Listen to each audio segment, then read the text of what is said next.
il y avait aussi une mystérieuse matière noire, invisible. Ensemble, ils subirent un phénomène qui était resté discret jusqu'alors, la gravitation. Attiré par lui-même, ce mélange se condensa en filaments de plus en plus denses, composés de millions de galaxies, isolées ou regroupées en amas.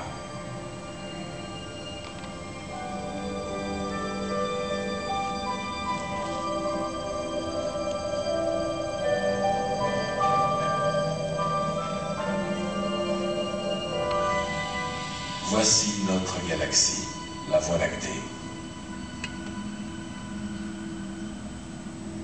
200 milliards d'étoiles où les atomes retrouvent des conditions de température et de densité qui rappellent les premiers temps de l'univers. 200 milliards de bombes à hydrogène que leur propre gravité empêche d'éclater dans l'espace.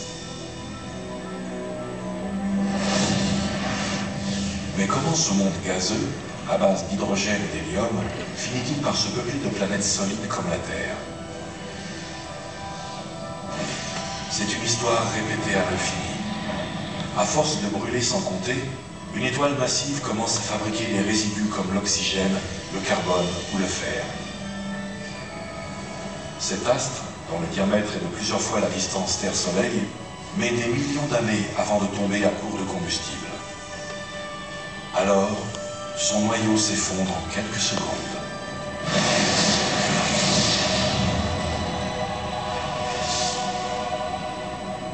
L'enveloppe extérieure, elle, est éjectée dans l'espace sous la forme d'un nuage de gaz.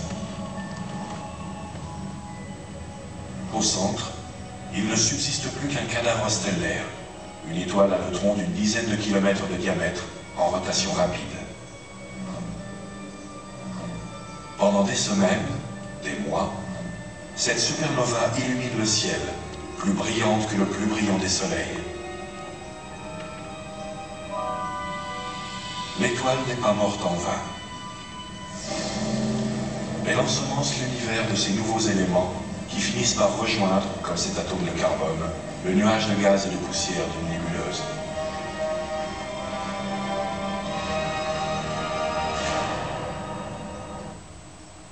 Bon, avec cette dernière image, donc cet atome de carbone qui rejoint une nébuleuse, je passe le flambeau à mon successeur, Pierre Thomas. Merci pour votre attention.